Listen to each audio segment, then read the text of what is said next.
presented by LK Entertainment.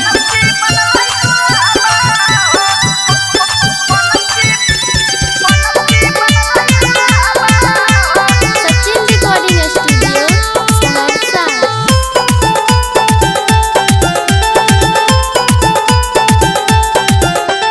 2 साल पहले सोचले रही कहिया करते बियाहवा हो। 2 साल पहले सोचने रही कहिया करते बियाहवा हो। अवरी लगनिया उठ गई बनसी बनलै दुल्हवा हो।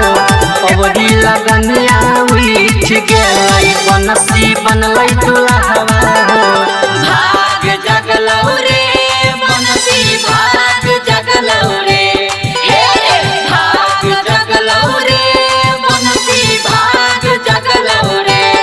अपना छही करिया मौगी तोरा गोर मिललौ रे। अपना छही करिया मौगी तोरा गोर मिललौ रे।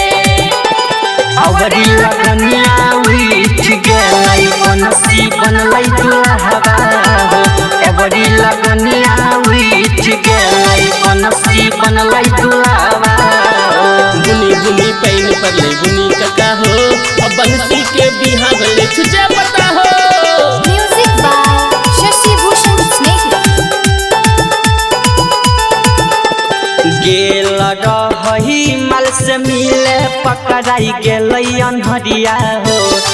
गेल रही माल से मिले पकड़ाई गेलै अनहरिया हो। कालर पकड़ के बिहा करल गई बनसी के भरहरिया हो। कालर पकड़ के बिहा करल गई बनसी के भरहरिया हो। भाग जगलौ रे बनसी भाग जगलौ रे, हे भाग जगलौ रे बनसी भाग जगलौ रे। अपना छही करिया मौगी तोरा गोर मिललौ रे। अपना छही करिया मौगी तोरा गोर मिललौ रे। अवरी लगनिया उठ गई बनसी बनलै दुल्हवा हो। अवरी लगनिया उठ गई बनसी बनलै दुल्हवा हो। बुनी बुनी पैन पड़ले बुनी कका हो, अब बंसी के बिहार ले तुझे पता हो। Music by Shashi Bhushan Snake. Patna में छोड़ के रनिया के करैले यही लई घटना हो। पटना में छोड़ के रनिया के करैले यही लई घटना हो। आ रनिया के धोखा दिल गई बना के बंधन के अपना हो। आ रनिया के धोखा दिल गई बना के बंधन के अपना हो।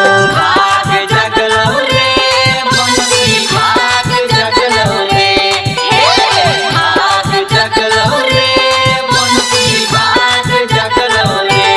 अपना छही करिया मौगी तोरा गोर मिललौ रे। अपना छही करिया मौगी तोरा गोर मिललौ रे। एवरी लगनिया उठी गई बनसी बनलै दुल्हवा हो। एवरी लगनिया उठी गई बनसी बनलै दुल्हवा हो।